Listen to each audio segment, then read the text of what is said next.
Samsung M34 5G है।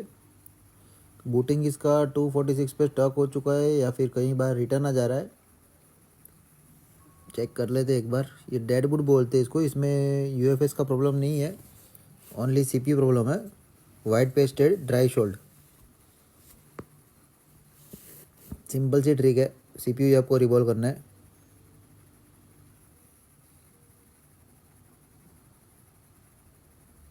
Board को stand पे आप फिक्स करें, सिंगल लेयर और ग्रीन बोर्ड है, ज़्यादातर ये सारे ग्रीन बोर्ड। स्टैंड में फिक्स करके काम करोगे तो एयर बाईपास हो जाएगी, तो बोर्ड में कोई अदर जगह पे कोई प्रॉब्लम नहीं आते। वरना कई बार आप CPU वगैरह रिवॉल्व करते हो तो आजू बाजू के कंपोनेंट या फिर कोई भी IC आपकी ड्राई शोल्ड या फिर हवा में आ जाती है, तो ये खास बात का ध्यान रखें। ये जो ऊपर थर्मल ग्रीस पैड इन्होंने यूज़ किया हुआ है और ऊपर शील्ड कवर अप किया हुआ है, और शील्ड के ऊपर जो थर्मल पैड है सेफ्टी कवर, वो बेटर कंडीशन में आप निकालो तो CPU रिपेयर करने के बाद वापस आप इसे लगा भी सकते हो। तो CPU आपका नॉर्मल टेम्परेचर से थोड़ा लो टेम्परेचर पे रहेगा, तो फिर भी बेनिफिट रहेगा आपको। CPU हीट थोड़ा कम पकड़ेगा, ज़्यादातर हीट को फैला देता है। ये थर्मल पैड है जो कि वेस्टेज ही हो चुका है, नया डाल दे तो बेटर कंडीशन हो जाएगी, क्योंकि ये पुराने वाले जो सॉफ्टनेस थी उसकी वो पूरा हार्ड हो चुका है। बढ़िया टेक सेट है, बढ़िया टेक का ही CPU है। CPU थोड़ा शील्ड के नीचे दबा हुआ है तो इतना शील्ड काटना पड़ेगा। कटर से काट लो या फिर पूरा शील्ड ही उतार दो गन वगैरह से। गन से अगर आप शील्ड उतार रहे हो तो कंडीशन थोड़ी बोर्ड की जेन्यूनिटी मतलब थोड़ी कम हो जाती है बोर्ड की। तो बेटर है कि आप शील्ड को काटने की ट्राई करें। अगर काटने में भी आपको ये ध्यान रखना है कि कोई भी कंपोनेंट, कोई भी पार्ट या फिर कोई IC पे डैमेज ना हो जाए, वरना कई बार कोई पार्ट पे खाली स्क्रैच भी आ जाता है ये ग्राइंडिंग से, तो इंस्टेंट वो पार्ट शॉर्ट ही हो जाता है। अगर कैपेसिटर शॉर्ट हो जाएगा तो आपको आइडिया आ जाएगी, बट रजिस्टर पे शॉर्टिंग पता भी नहीं चलेगी और फ़ोन प्रॉपर ऑन भी नहीं होगा या फिर बूटिंग नहीं आता है। जितना आपको ज़रूरत है आप उससे थोड़ा ज़्यादा थोड़ा काटे तो CPU के लिए भी सेफ वे हो जाएगा और आपको भी थोड़ी अच्छी स्पेस मिल जाएगी।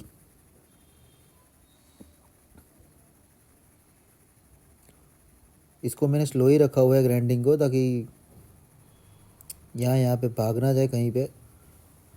अब इतना जो है वो कटर वगैरह से काट लो,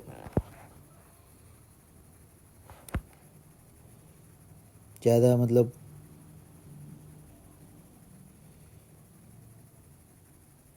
खाली मैंने बॉर्डर बनाई थी कटर से, ग्राइंडिंग से, और कटर से मैंने उसको खाली काट दिया है।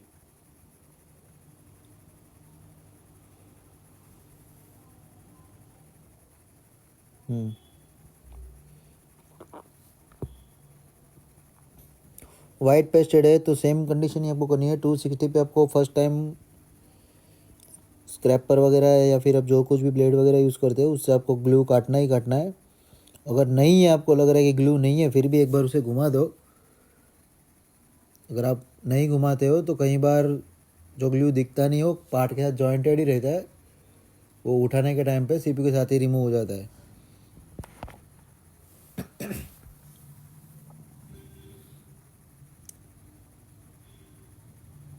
ग्लू काटने के लिए एंगल मैंने स्ट्रेट ही रखा था। आपको बोर्ड के एंगल को चेंज करते जाना है, बट इसमें ज़्यादातर ग्लू है ही नहीं तो मैंने वैसे ही नोटिस करके देख लिया हुआ है। ठीक है, अब CPU उठा लेते। टेम्परेचर मेरा है 360/60, क्विक 2008 है मॉडिफाई। अब यहाँ पे आप स्क्रैपर डालने की जगह बहुत कम है, मतलब आपको हाइट से नीचे की साइड पे आपको ग्रिप करानी है, तो कहीं ना कहीं से आपको कोई भी शील्ड जो आपको नज़दीक लग रहा है, मतलब जहाँ पे आपका स्क्रैपर थोड़ा बहुत फोल्ड हो सकता है, वहाँ से आप इंजेक्ट करो। बट उसका जो आगे का पॉइंट है वो नीचे की साइड ही होना चाहिए। अगर आप बीच में या फिर आधी जगह पे कहीं पे आप स्क्रैच करोगे तो CPU ब्लास्ट हो जाएगा, सीधा फट जाएगा, या फिर कोई सेंटर पार्ट में ही घुस जाएगा CPU वेस्टेज हो जाएगा पूरा। 2008 यूज़ करने पे CPU के वहाँ से छोटे छोटे बॉल बाहर आते ज़्यादातर, तब भी आप स्क्रैपर को इंजेक्ट करें, उसके पहले आपको इंजेक्ट नहीं करना है। बॉल बाहर आ रहे हैं मतलब PPD भी ऑल्सो मेल्ट हो चुकी है, कोई भी ट्रैक डैमेज नहीं हुआ है और CPU इजीली निकल चुका है। जब बोर्ड गर्म होता है तभी आप पेस्ट लगा दो तो आपको जजमेंट आ जाएगा कि आपको कहाँ कहाँ पे लो मेल्टिंग करना है, और थोड़ी हेल्प भी मिल जाएगी मेल्टिंग करते टाइम, क्योंकि बोर्ड ऑलरेडी गर्म है। शोल्डर वायर का मैं तो लो मेल्टिंग के लिए मैंने शोल्डर वायर का यूज़ किया हुआ है, और शोल्डर का टेम्परेचर मेरा 330 OSS टीम का है T210, जो कि बहुत अच्छा ग्रिपिंग देता है, और इसकी आगे की हाइट भी बहुत कम है, ज़्यादा वाइब्रेशन नहीं लेता ये।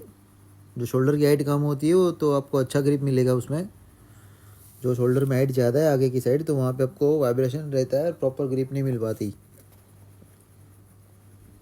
लो मेल्टिंग करते टाइम आपको यही ध्यान रखना है कि कोई पार्ट पे अगर कहीं पे आपका बॉल वगैरह चिपक गया है तो आप उसे भी साथ में ले ले, वरना वो आगे जाके बाद में इश्यू करता है।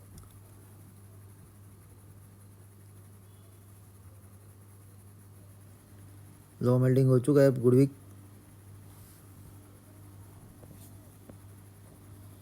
सिंगल लेयर है, सिंगल मेरे थोड़ा सा ही मतलब इसमें ग्लू है, तो मैंने सिंगल टोन ही गुडविक का यूज़ किया हुआ है,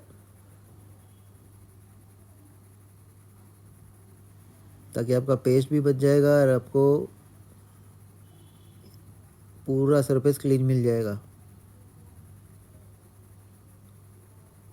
जिगजैग फॉर्म में नहीं घुमाना है ग्रीन बोर्ड पे, वरना वो आपको सीधा नीचे के पैड सारे मिक्सअप हो जाएंगे। आपको अप एंड डाउन या फिर लेफ्ट एंड राइट ही घुमाना है। अगर आप जिगजैग फॉर्म कर रहे हो तो स्क्रैच गिरा ही देगा बाद में, मतलब आपको यूवी वगैरह करना पड़ेगा, या फिर प्रॉपर वहाँ पे आपको रिबॉलिंग करके आप मैन्युअली बॉल लगाना पड़ेगा, या फिर दो बॉल आपस में अगर मिक्सअप है तो आपको एक ही बॉल बना के वहाँ पे छोटा साइज़ का करना पड़ेगा, तब जाकर सीपी प्रॉपर लिफ्ट अप लेगा। बॉर्डर पे आपको खास ध्यान देना है इसकी, क्योंकि वाइट पेस्टेड में कई बार बॉर्डर पे दिखता नहीं है बट वहाँ पे ग्लू वगैरह होता है, आगे जाके वही प्रॉब्लम क्रिएट करता है, या फिर सीपी प्रॉपर नहीं बैठ पाता, या फिर कुछ ना कुछ प्रॉब्लम रह जाता है उसमें। अब एक बार कॉटन से क्लीन करने के बाद आइडिया आ जाएगी कि आपने जो लो मेल्टिंग और क्लीनिंग किया हुआ है वो कहाँ कहाँ पे अभी थोड़ा बहुत बाकी रह चुका है।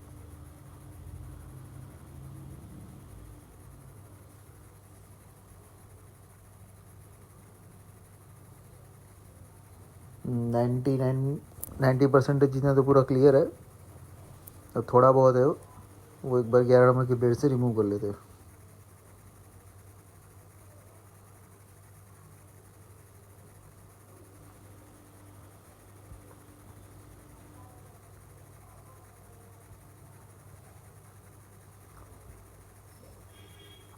अगर आपने लो मेल्टिंग नहीं किया है और आप 11 नंबर की ब्लेड सीधा यूज़ कर रहे हो तो वो आपके ट्रैक को साथ में डैमेज कर देगी जब आप इसको स्क्रैच करोगे ग्लू को, इसलिए लो मेल्टिंग ज़रूरी होता है।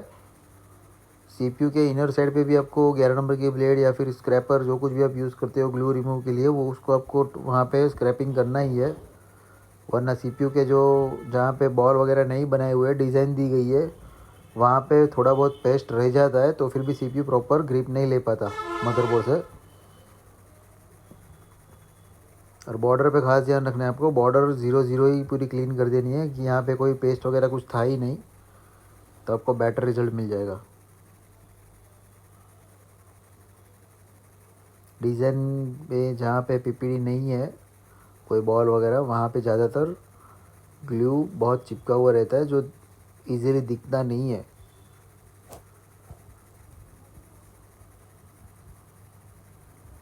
अब क्लियर है।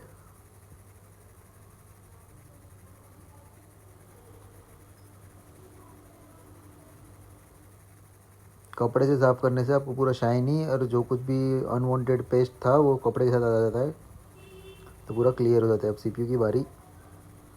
सीपीयू के ऊपर इतना सा भी पेस्ट नहीं है, थोड़ा बहुत ही पेस्ट है, तो आपको यहाँ पे स्क्रैपर वगैरह कुछ करने की ज़रूरत नहीं है, सीधा आप इसको डी शोल्डर विक से लो मेल्टिंग कर दो तो फिर भी हो जाएगा।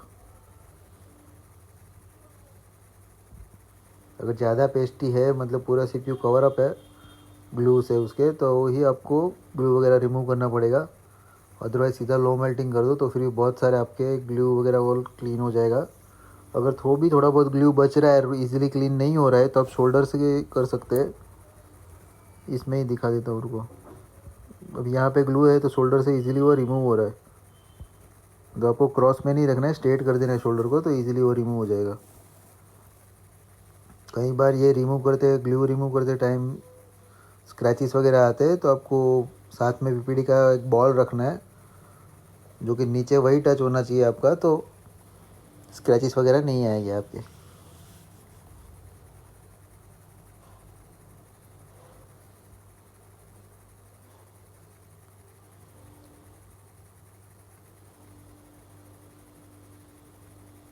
चलो पूरा सीपीयू क्लियर है। अब गुड़विक घुमा देते हैं सीधा, तो यही पेस्ट में अपना काम हो जाएगा। गुड़विक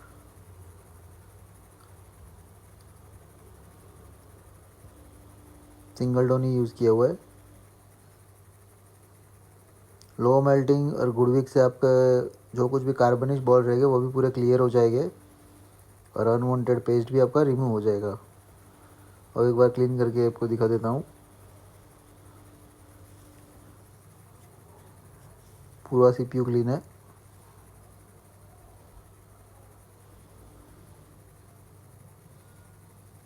अगर ये कंडीशन पे काम करोगे पूरा सीपीयू क्लीन करके, तो आपका फर्स्ट अटेम्प्ट में ही पूरा सीपीयू प्रॉपर रिबॉल हो जाएगा।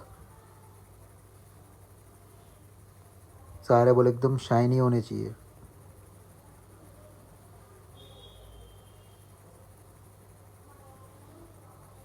मैकेनिक 183 मैंने यूज़ किया हुआ है मीडियाटेक के लिए। टेम्परेचर है मेरा 330। यहाँ पे एक बॉल ऑलरेडी, इससे होल बड़ा हो जाएगा, ब्लेड से ही निकाल लेते। 11 नंबर।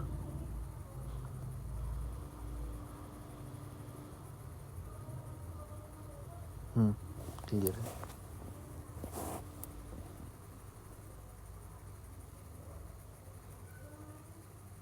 सेंटर फोकस करना है आपको, कोई भी जगह पे क्रॉस में या फिर एक साइड बॉल नहीं दिखनी चाहिए, सारे बॉल आपको सेंटर में दिखने चाहिए।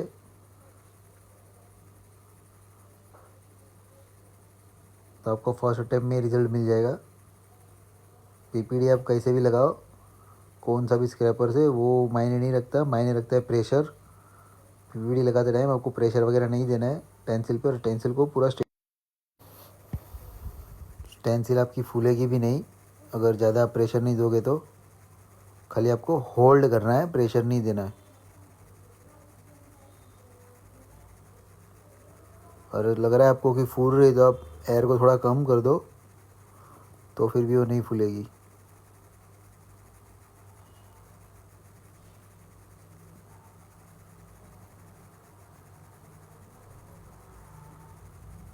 या फिर जीपी के इनसाइड पे ऐसे आप क्लिक कर दोगे तो फिर भी इजीली सब रिबॉल हो जाएगा।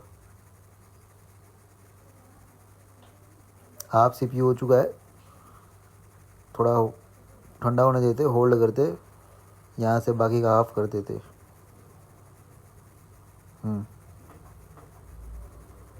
परफेक्ट है।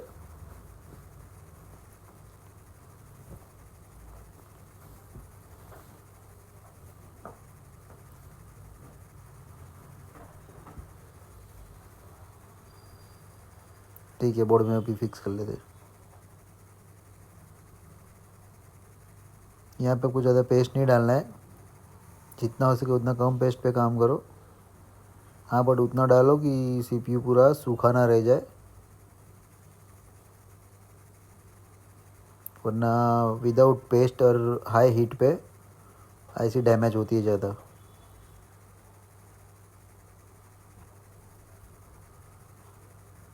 सबसे पहले ये लगाने के बाद सेंटर पे ही आपको फोकस करना है।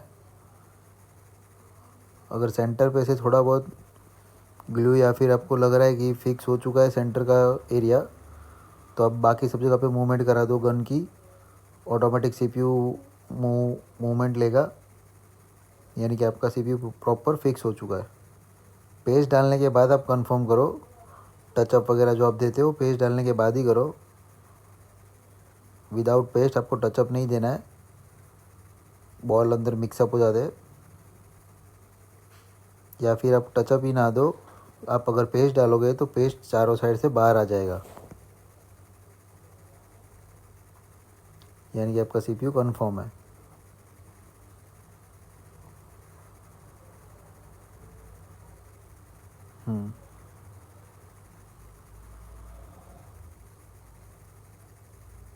ले रहा है मूवमेंट। ओके, ठंडा होने देते, बॉडी में फिट कर लेता हूँ। ऑन है सेट। सीपीयू आपने रिबॉल किया है तो touch, network, audio, wifi, Bluetooth सब आपको एक बार चेक कर लेना है, कैमरा वैमरा ऑल, क्योंकि सीपीयू से ही सब I2 से निकलती है। टच चल रही है, ओके, नेटवर्क भी। Thank you for watching.